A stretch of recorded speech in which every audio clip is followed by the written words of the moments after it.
So with hardcore just around the corner and feeling inspired by watching season 1 of Blue Lock, I decided to use my skills of getting paid little money to edit videos for content creators, using them to get paid no money editing my own videos as well.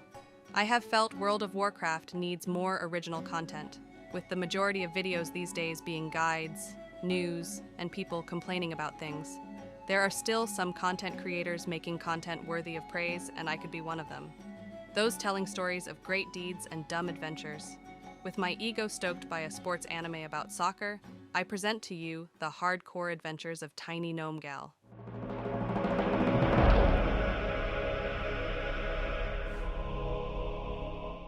So we all know how this next part goes. I'm playing Gnome and I'm a gal. Blizzard removed all buff restrictions for the anniversary realm, so it's warlocking time. Affliction's back on the menu, boys. We take our blue hair and pronouns, hitting enter world for the 200th time.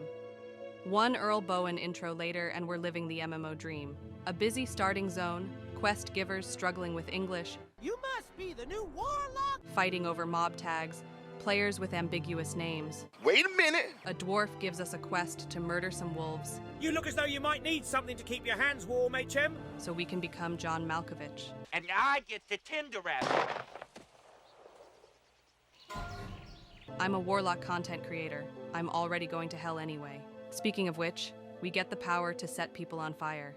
And by set people on fire, I mean tag mobs with spells because Shadow Bolt is slower than Esfand trying to hit level 10.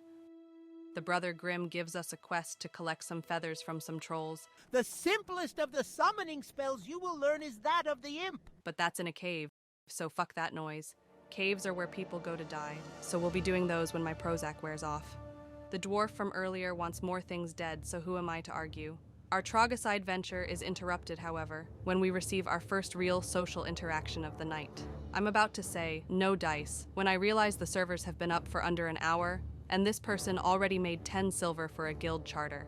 Truly, this is a real gamer amongst men. MMOs are all about socializing with complete strangers who make you want to uninstall the game, so we're already ahead of the curve. We kill some more trogs, we kill some boars, we take part in the gig economy delivering food. A gnome named after a pet food brand tells us about getting bullied by trolls. But then it all went so horribly wrong! And it's time for our first double quest. But before that, we pick up the best spell we'll get until level 6. No, not this one. That one. A lot of people like to joke about how Curse of Weakness is useless. I would say this is one of the worst curses. Reduces their damage? Who cares? But reducing damage taken by 3 is amazing when fighting enemies who do an average of 5 damage. That is number 1! Trolls die in droves, and we thank the one dev who fixed the respawn rate of cat food gnome's belongings. With a trusty new dagger in hand, it's time to brave the cave. Caves are normally scary places, with limited escape routes and hyperspawns being a constant threat. However, we have our completely broken level 5 spells and plenty of other players around, so we grab Grellin's journal and the feathers needed to summon our first pet.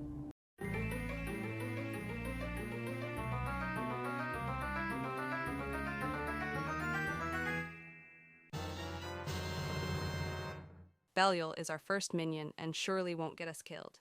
Imps are pretty great overall, with 2 amazing group buffs and solid damage when required.